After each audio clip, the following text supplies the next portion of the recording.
Mukhang nagpapatawa na 'tong si Marcos Jr. Ano, ala Duterte ka na ngayon? Tingnan natin kasi dito mapapansin mo yung mga kandidato hindi na kagaya nung mga unang sorties nila, campaign, na maligalig.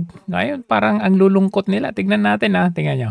Ibilang ko lang yung aming mga kandidato dahil tinitiyak ko na kumpleto at wala. Kumusta naman ang mukha mo? Mukhang sabog Pang napasabugan ng Granada.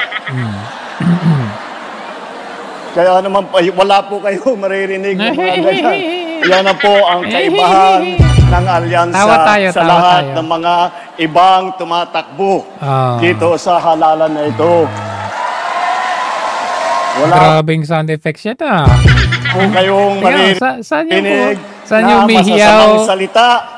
Tingnan nyo Wala po kayong maririnig na masasamang salita. Saan yung humihiyaw at pumapalakpak? Parang hindi synchronized. Ganyan.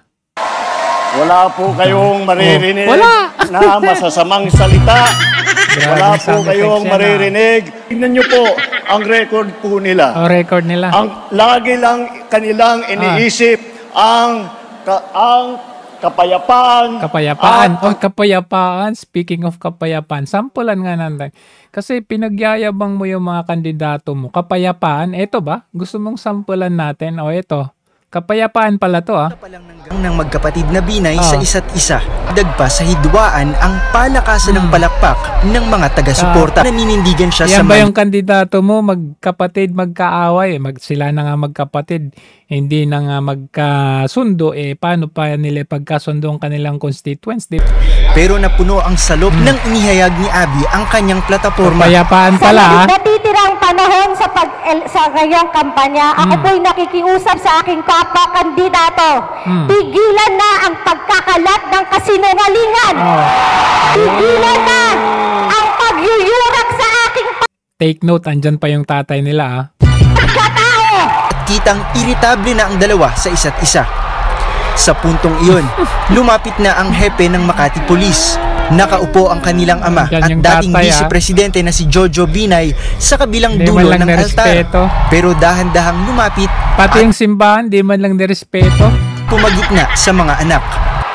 Sa tindi ng emosyon, hindi na napigilan ng magkapatid na Binay na magkasagutan. Yan pala yung kapayapaan na sinasabi niya. Kaunlaran para sa bawat Pilipino. Dahil napakagaling, napakahusay po. Bukod pa ron, napakamabuti na tao lahat. Napakamabuti na tao. Sampulan nga natin yung sinasabi mo na napakabuti. Ano to? Hindi na naitago sa media ang tensyon sa pagitan ng mag-asawang Manny at Jinky Pacquiao. Iyak nang iyak si Jinky katabi si Manny. Bakit? We can only hurt those people whom we love so much. Wala pang masyadong retoke itong si Jinky nitong time na to Sinikap ni Manny, amuin si Jinky. Pagdating ng bahaging Peace Be With You sa misa. Yan ang mahirap makatambal si Manny Gagawa-gawa ng mga pelikula Pero tuloy pa rin ang pagtangis ni Jinky na ayaw pahawak kay Pacman. Umiyak. Napakabuti, di ba? Ang dahilan umano ng tensyon, ang isyu ng ugnayan sa pagitan ni Pacman at ng aktresa si Krista Ranillo. Bandang Hulyo nang unang lumutang ang mga blind item tungkol sa dalawa na nakita umanong nagbakasyon sa Hong Kong. Ito din ang panahong inumpisahan nila ang Wapakman. Oktubre bago tumulan. Yan kasi, movie nila ni Krista, movie nila na Aramina. Nako, patay tayo dyan. Pa-Amerika, na corner ng media si Manny tungkol sa issue. Sino?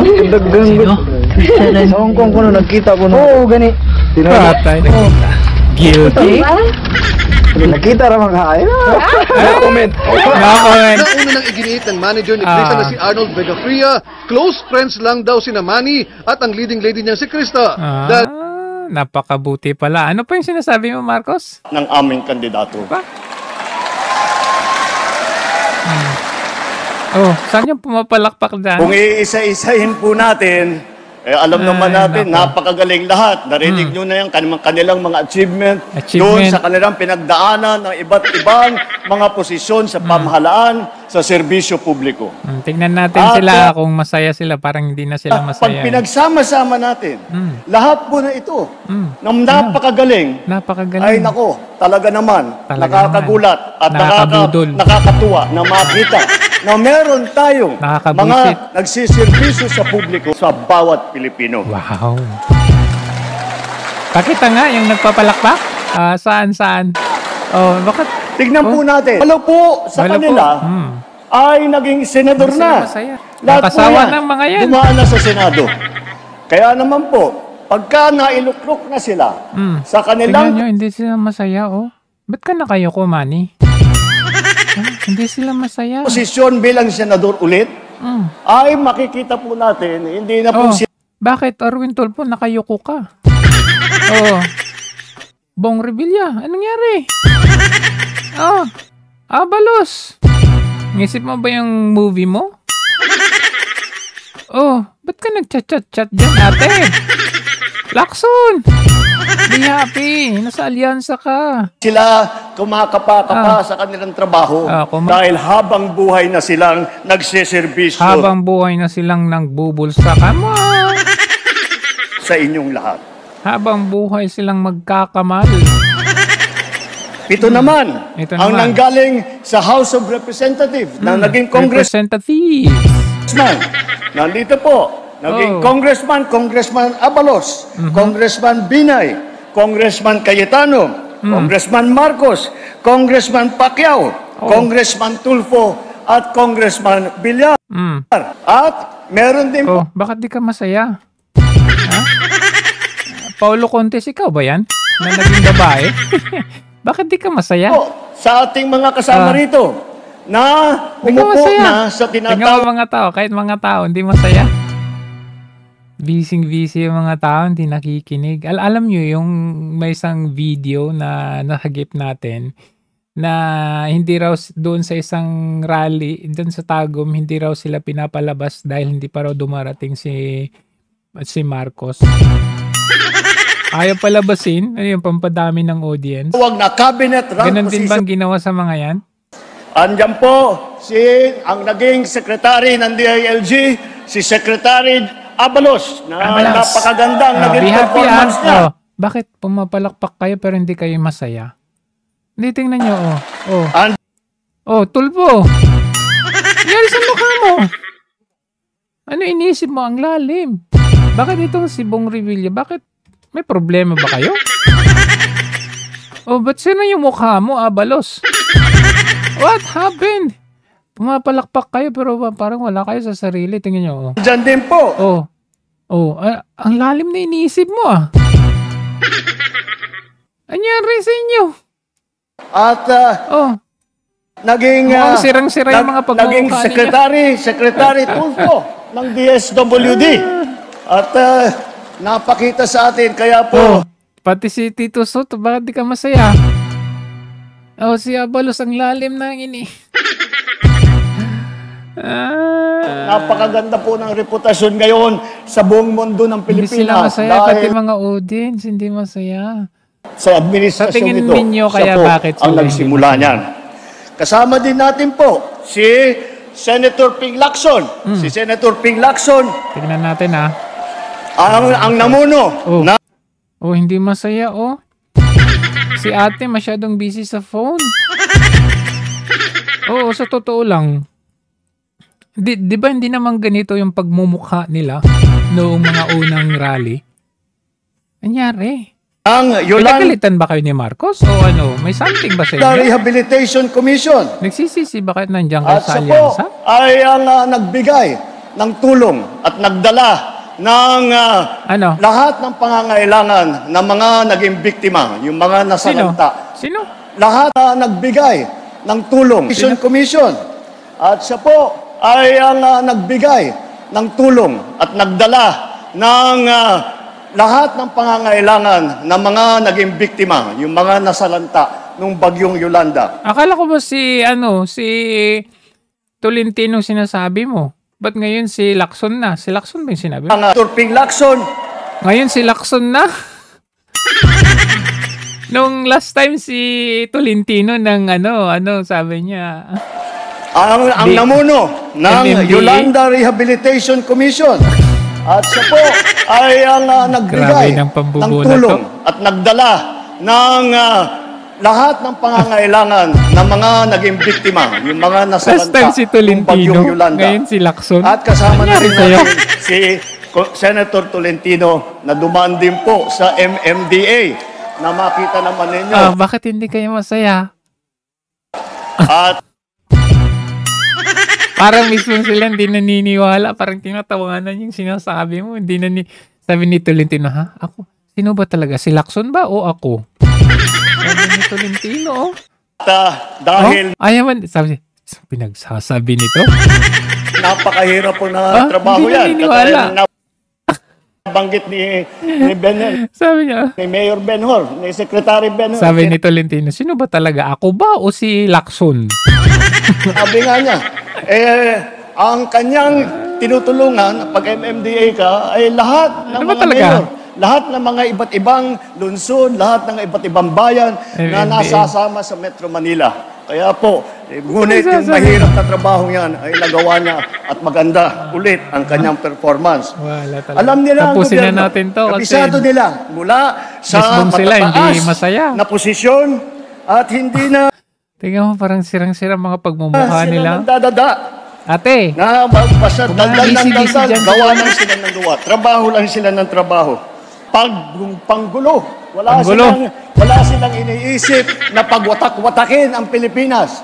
Wala silang iniisip kung hindi ang pagkakaisa para sa kabubuti ng ating bansa. Anong kabubuti? Ikabubuti po? Walang kabubuti. Parang hindi ka mapakali dyan natin yung mga tao. Parang hindi masaya. Dato na naging gobernador. Paypay sila ng paypay. Wala bang aircon dyan? Andyan po ay yung aking kapatid. Naging gobernador ng lungsod namin sa Ilocos Norte. At nandyan din po. Pagpapahirap yan. Alyansa ng pagpapahirap yan. Mismong kayo dyan. Init na init kayo. Governor Lito Lapid ng Pampanga. Tingnan natin kung masaya. Pakita mo. At ang napakalaking probinsya. Hindi sila masaya sa totoo lang. Promise. Ay hinawakan din po ni Governor Bong Revilla. Tingnan nga natin. Pakita mo. Meron din po tayo. Ba't ang lungkot mo? Mga mayor ng mga malalaking lungsod. Hindi ka ba naniniwala sa sinasabi ng Andyan din si Mayor Abalos dati ng Mandaluyong kung saan nakatanggap ng karami-rami na pagkakakilala sa magandang pangyayari sa Mandaluyong. Andyan naman si tinatawanan nila Mayor Abby Binay